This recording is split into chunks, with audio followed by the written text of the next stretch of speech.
Hello and welcome to the first episode in the Echo Studios podcast series. In this series, we'll be talking with many content creators in the world of game development and gaming. Today, we'll be joined by TairaGames, a brilliant game development YouTuber with just under 50,000 subscribers. We will also be joined by Bruno, who is the founder of Echo Studios, and Kaval, one of our many talented game developers. Alright, shall we move on to the first topic of conversation today? Let's go. Yes. All right. So for people who don't know Taira, we should give a bit of a background. He is a game development YouTube channel with 48,000. Wow. Okay. Oh. That is a number for sure. Yeah. 48, almost 49. It's pretty good for game dev. Yeah. Yeah, for sure.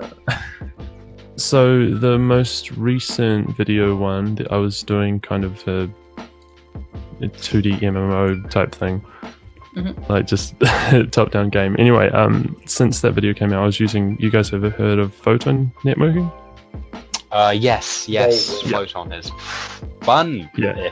Not it's really. incredibly primo and it works 100%.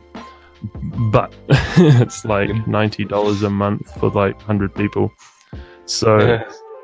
It's free for 20, but when you're talking about MMO numbers, I mean, I'm not set out to make an MMO because I think that's defined by the amount of user base, not the actual game itself.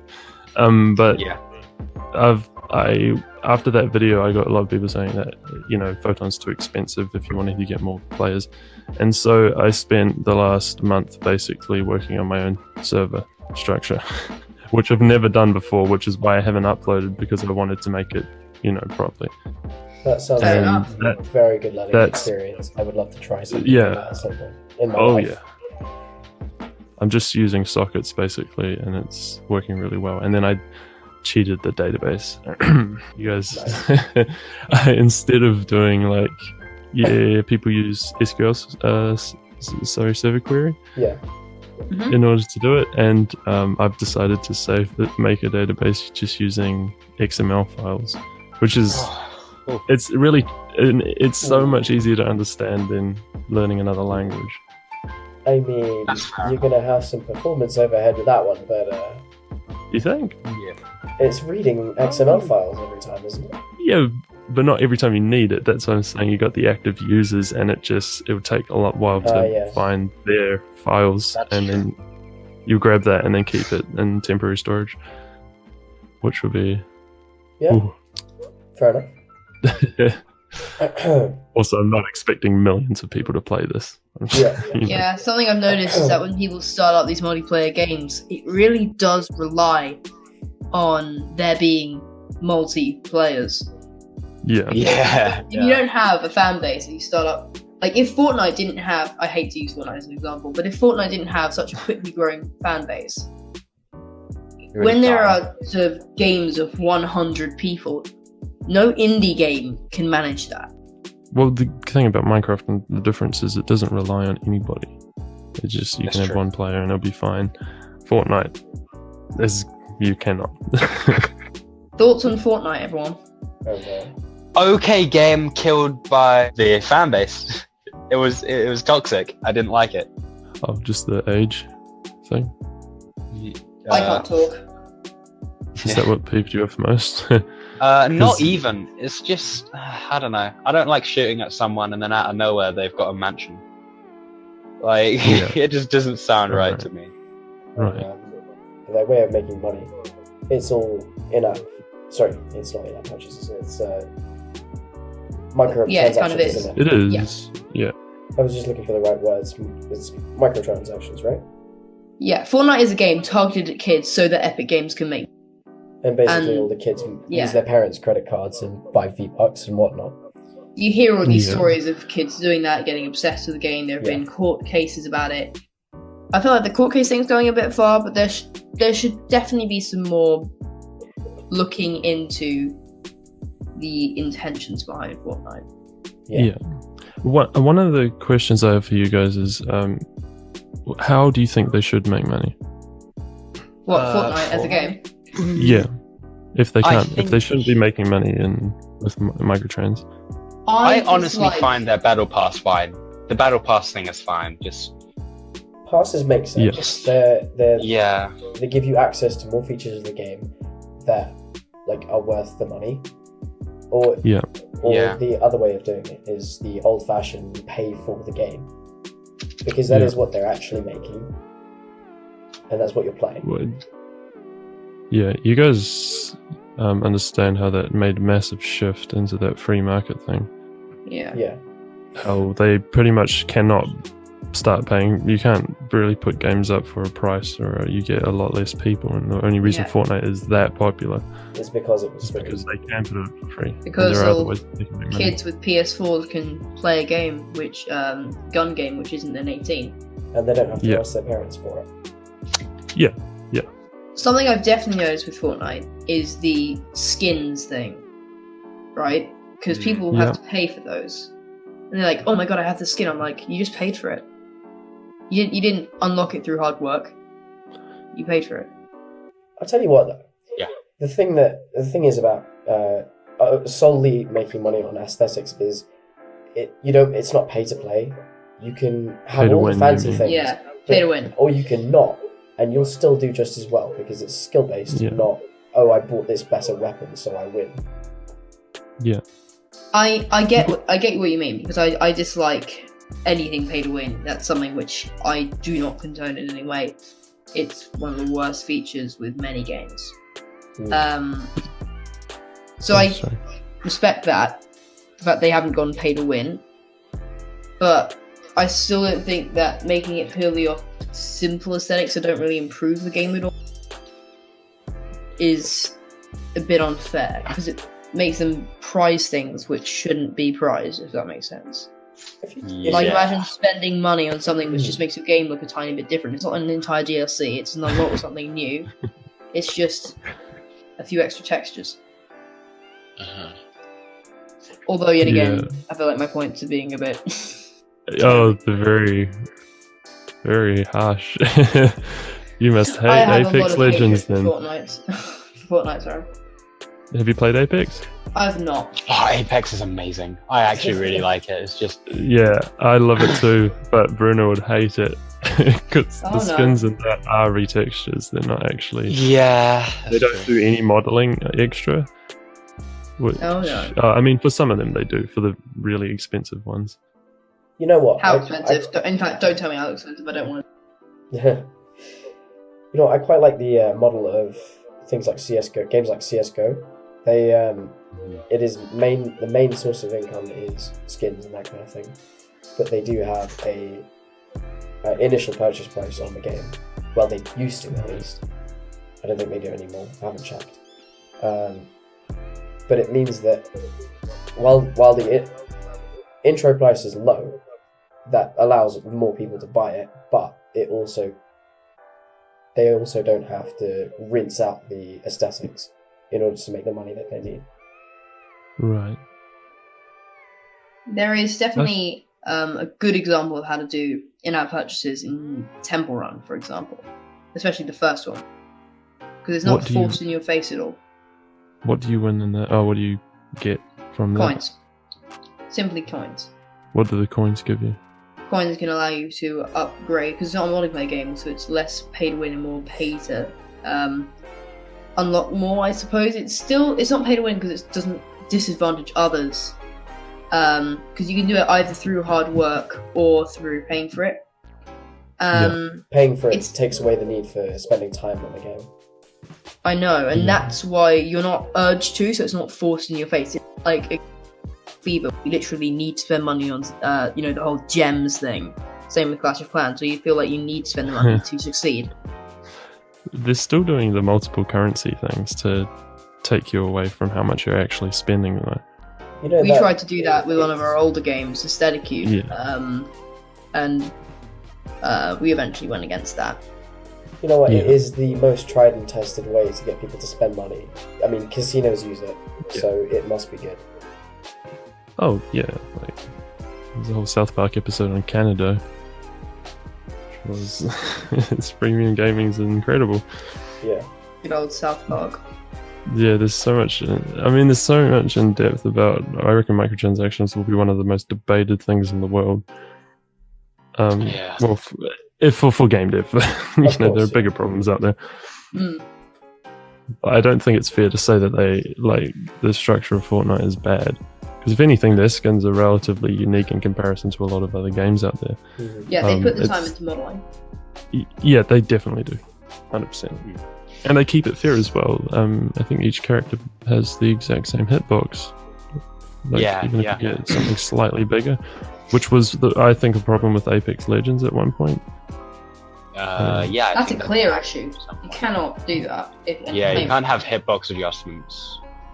Yeah. I know, completely different sort of game, but I know in Smash Brothers on the 64, there is a specific skin on Captain Falcon that is banned in tournament play because it's slightly shorter than all the other skins. So it's that sort of level of detail has to be paid attention to. Yeah, definitely. Moving on to a sort of overview of our own games that we've been working on here. I'm interested in this PC one. What, Farlands? Farlands. Yeah. Farlands. Farlands It sounds- is RTS. It's got a fancy. Oh, okay. We've got an amazing modeling team. Oh, the 3D models I've seen in this chat are just amazing. We're really progressing on the asset side of it. We have a clear vision, which should make everything really easy. That ArtStation thing you posted, is that guy with you? Yeah, he's Adrian Adrian Kerr? Gebber. Fantastic. I'm is, looking at at his work is Scoop. amazing. Yeah, he's one of the many fantastic members on our team. It's like the exact type of thing that I was trying to do for my own stuff. It's crazy. We've got I'm an gonna keep- insane talented team. I cannot stress that enough. How long do you think it will take you guys to finish?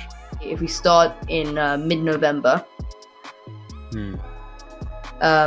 we could have it finished for the summer of 2020. When's summer for you in next year? Is it? Are you? Summer oh, is July Northern Hemisphere is 2020. July. Yeah. Yeah. July, August 2020 is what we're aiming for. We've got, I think, 3-4 developers going to be working on it, Right. and a game designer who is pretty good. So I've got a lot of faith in the team. All right, shall Cool we stuff, make man. back onto the podcast timeline? Unity versus Unreal. Okay, here we go. Ooh, alright, yeah. first off, what's everybody's preferred engine? I think I know this. Yeah, Unity. Has to be Unity. Godot. Oh, I was going to say Oh, that. I just I was wanted going to to joke special, I'm about that and sorry. say it. Oof. Oh, I tried Godot. I couldn't wrap my head around it. No, but you know the thing is, I actually really like it. It's the fact that it's open source just tickles that part of my brain. Yeah, that's what gets me interested mainly. But yeah. On the topic of conversation though, which one do you prefer? On this topic, it would be Unity, just because I know it better, and C++ also hurts me mentally. I feel that. Taylor. Oh, you it's prefer- fairly obvious. Yeah. I'm a Unity Yeah. guy. You know what? Unreal has its pros. The lighting is Oh Oh god, my yeah. it's- Graphically. I don't know how spot on. they've done it, but they've got it pretty spot on. Graphic wise, I compared think Unreal has it. I think when it comes to ease of use and programming wise, I think Unity takes It's it. Unity. Visual scripting. Visual They've got scripting. visual scripting Right. coming out next year. But Oh, you can download God, it now and yeah. test it out if you would like. Is that I'm actually gonna do that right now, you know. I actually Yeah, have you am guys signed very up for the interested in it. betas and stuff? I haven't done yet. I've been accessing the betas, so I'm assuming so. If they're going to do visual scripting to try and compete with blueprints, they're going to do a good job. They're gonna Honestly, their shader smash graph it. is amazing. Before that, it was like, what the hell is happening? That's a shader, really? And now it's more because it makes sense now. Shaders have such a Yeah. weird language to them. It's the graphics card language, of course. So Yeah. Honestly, once you turn it into I- nodes, it makes it more simplifies it.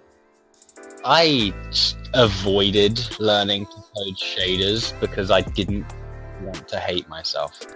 Now it's not a problem. Yeah. Because the 2020 pre-release alpha, right? Mhm. Yeah. Sick. yeah, now that the shader graphs are up and about and available, I was messing around with that for hours when I first got hold of it. It's really fun. It's a bit limited. I found heaps of problems with it. But Yeah, I that's a think problem. they've It's powerful upgraded when you're it, doing but basic that was the stuff, but first once time. you try and delve a bit deeper, it starts to implode. Yeah. Yeah. If you want to know about that video, it's just like some of the other juicy stuff that came from it. When I had only used Unreal for about 6 months, maybe, when I made that, and then did the comparison. Now, that's not a long time to do it. So when you use the two game, there's so many differences between the two game engines. I also got approached by Unity to do documentation for people switching from Unreal to Unity through that video, which I denied heavily because I didn't know enough about Unreal at the time, because it had been like 3 years. And now that I look back at it, and I have a mate that's like really good with Unreal, and he laughs every time it's like that video idea comes up, and every time he sees it, because he's like, "You're wrong here. You're wrong here. You're wrong here. You're wrong here." And yeah, so I was comparing it with a 2-year-old version of Unreal that I could remember with Unity, which is why I hate that video so much, because it's, it's just got all that, what do you call it? it's everything about it was wrong. It's embarrassing that it did so well. Yeah. It's because it's such a controversial topic. Yeah, Oh, yeah. Put verses in anything, and Yeah. you've got it. What was funny was after I did that, Psycho started doing these comparison videos as well. idea. I thought it was funny. I mean, it did do well, Got so it. he had the right idea. Oh yeah. Did you see the Bracky's 10-minute challenge thing? Oh yeah, Make a that game in was 10 minutes. something. That was pretty Yeah, fun. make a Spiral game game. in 10 minutes. I saw that going around. I was couldn't do having a that to save good my laugh life. to myself. Who was Oh making yeah, it in 5 I minutes? see it on your channel. Yeah, it's Oh, making a game in man. 10 minutes. It's 48 seconds long, and the thumbnail Blackie sucks. So Great, I love honestly. it. That's one of my favorite videos that I've made, because it was so I'm quick gonna- and so on the nose. But Psycho messaged me on Discord. He Hmm. says, "Hey man, would you like to do this thing?" And it's like, I was like, "Yeah man, I'll do it," And he put it in his video. He's like, "Oh, challenge is up," and sent me the video. And I was like, I just started cracking up laughing, because I thought, oh, what if I try to do a 3D game and like make all the models and stuff In 10 really minutes, oh quickly? my God. And that was the best model I could make, was just this molded sphere. And then I forgot to open Unity, and I thought I would open it up, and that took 2 minutes to open, Wow. and then Visual Studio took like another 1 minute to open, Yeah. because I haven't got the light version of that. And so that's about 5 minutes wasted opening programs. And I thought, man, this really nails down the reality of making games that cannot possibly take 10 minutes. Yeah. And another thing was in their videos, they had made that game to make sure that it can be made in 10 minutes, and then structured the video around what they already knew. So, Yeah. you could see that they had code on one of their monitors that they were just going to copy across. Yeah. I thought it was just funny trying to do it from scratch without, using Planning Yeah. crap. It's hilarious. But yeah, I think he got pissed off because he hasn't talked to me since. What does Psycho actually do now? No idea. I thought he got into the vlogging space, and that's when I just stopped watching. One of the things that peeves me off so much about his channel. We could, sorry, I could go on a rant Just about roast other game dev YouTubers, channels. Tater's personal opinion, so I carry the flack if anybody hates it. But he does his speed level designs. Right. Oh, right. Okay. Yeah, level design entails a lot more than like the world building stuff, right? And I know it's just the YouTuber trick. It's easier to understand level design, but it always peeved me off that all those things that level design, speed, time lapse, and stuff. But it also cuts out the whole part is that how the world reacts within itself. I mean, the scenes that he is making is just for screenshot purposes, and that's about it. Which I don't think is level design in game dev. They're not really playable It's just- levels. It's just a space. It's like if he did it in Blender or like Maya, it would basically be the same thing. Yeah, exactly. Yeah. Exactly. Anyway, so we should move on to the Q&A, I think. Okay, so we have a Q&A for you, Taira. First question is, what makes games unique? Oh, hard to say. I wouldn't have a clue. I'll go with my music answer because when I like to find songs that just don't follow the structure of other songs. Like, have you ever heard of Mr. Bill? I have, yeah. Yeah, I love some of his music. Insane glitch incredible. stuff. I have never heard something that does not keep to beat, you know? And it was one of the, pretty glitchy stuff. Like, I won't agree with the sound necessarily, but the way he does it is really cool. Some of the orchestral artists and stuff do it really well. So I think in games, it's a bit like that. If you just see something that has never been attempted, it's unique. Doesn't make it popular, and it doesn't make it a good game either. It just makes it unique. Do you know any games which have done that particularly well that stand out to you as being unique, one of a kind? Have you heard of Barrow Trauma? Barrow Trauma. No. Ooh, new tab time. Yeah, it's that's one of the ones we were playing recently. I think it's incredible. It's 2D side scroller. You play in a submarine with your friends, and there's giant monsters in the ocean, and you just got to float around. And it's purely because I haven't seen a game like that before. I'm sure it was inspired by something else. Subnautica. Yeah, I was just about to say that. I got Subnautica, like, 2D version 3-4 weeks ago. But I feel like the only comparison to Subnautica this has, if I'm just looking at it in a vacuum, is like the only similarity I can kind of discern is the fact that they're both based underwater. That's really the only thing. Yeah. Here's one of the other ones. Yeah, the goals are completely different. I would say Subnautica's closest relative is the forest. Because they're just the exact same structure. You just build upon what you previously have. Go collect, go build. And it's like, looking at games thematically, there are many similarities, but if you look at them for their gameplay, mechanics and stuff like that, their games tend to be incredibly different. Like the stuff you would compare. Yeah. I mean, something I've noticed for sure is that when one game with a particular style gets recognition and becomes very popular, any game similar to it is often branded as a rip-off or a copy. Yeah.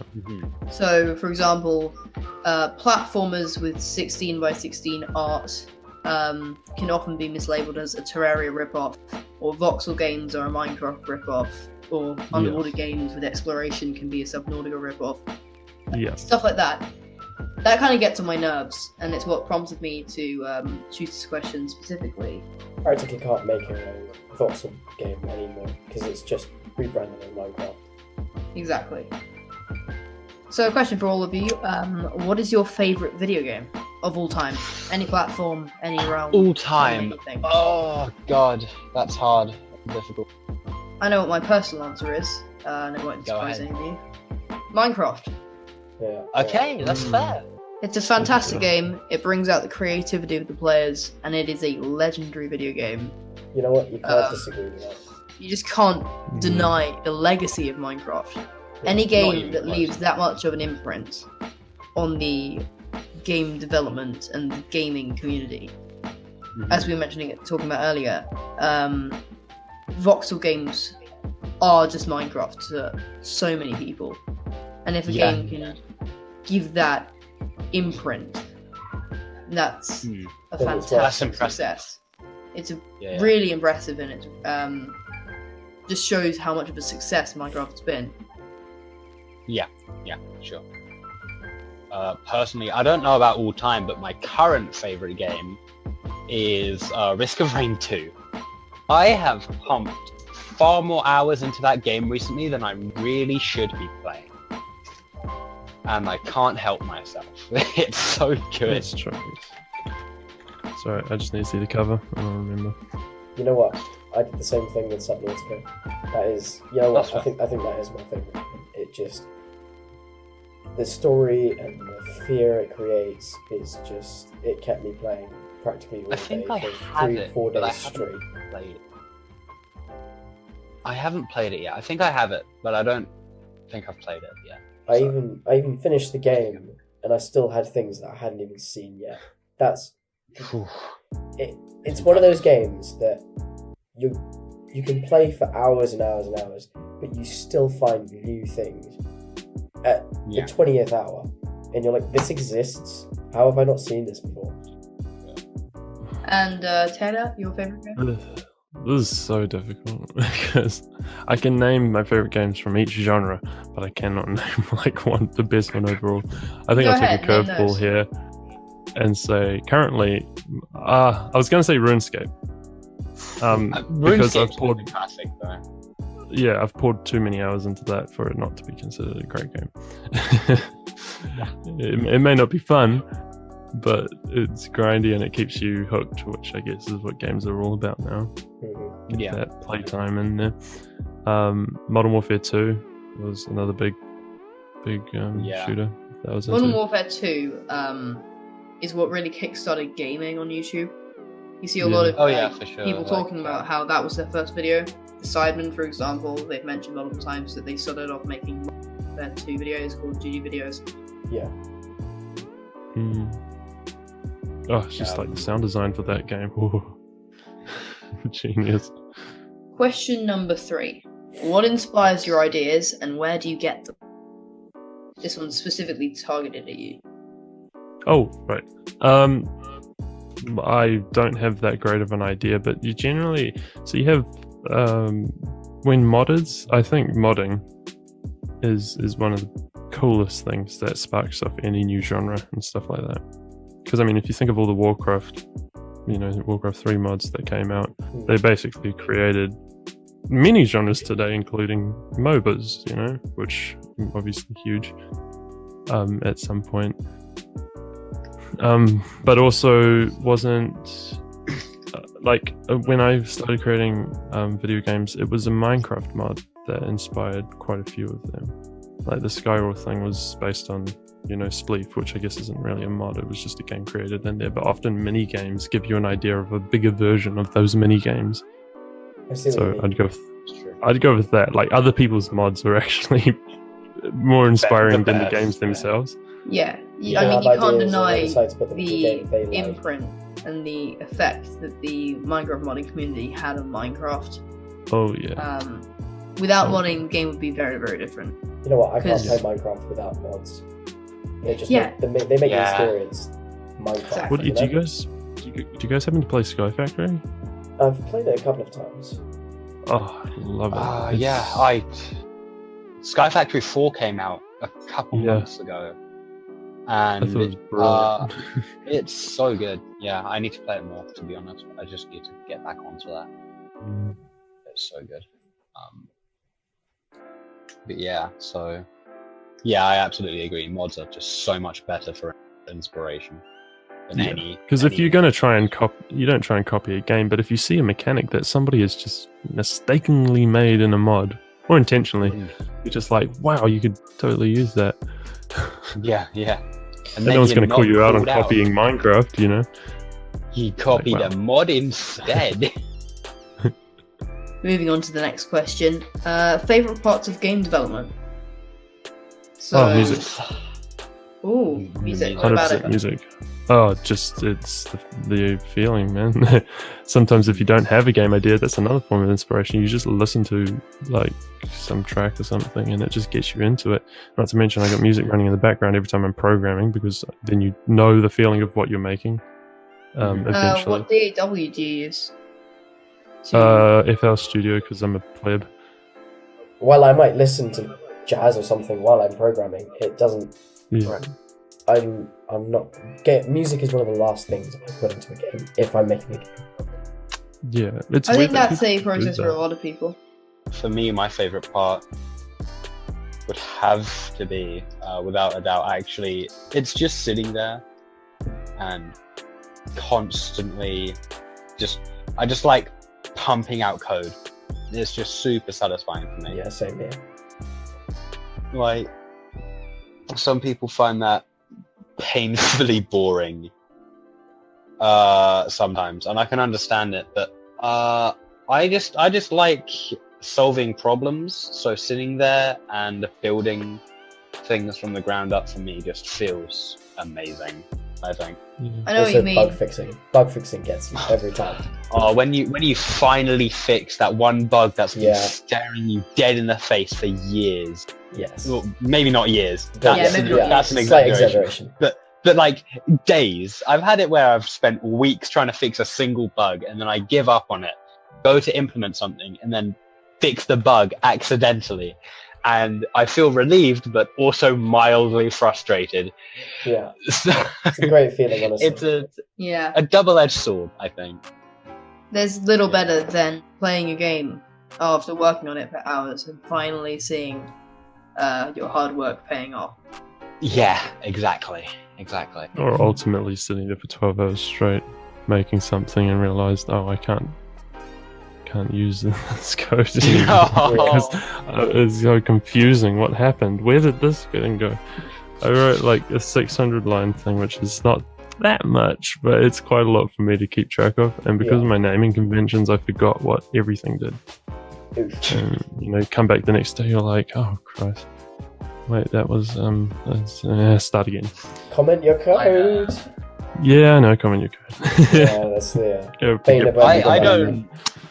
I don't comment, but I try to make everything how I name it or anything. I try to make it as obvious, like as painfully obvious as I possibly can when it does, so I don't forget. You can get away with not commenting code if your variables are named well and your functions are named well. You can see where your program is going and what it's doing without the comments. I'll call a variable 1, variable 2 sometimes. Yeah, that's the opposite of what I was It thinking was just like when you're writing and you're seeing if it work, and then you just go a bit too far, and then you forget. But yeah, that's my horrible practices. I also did really quick, like test building code.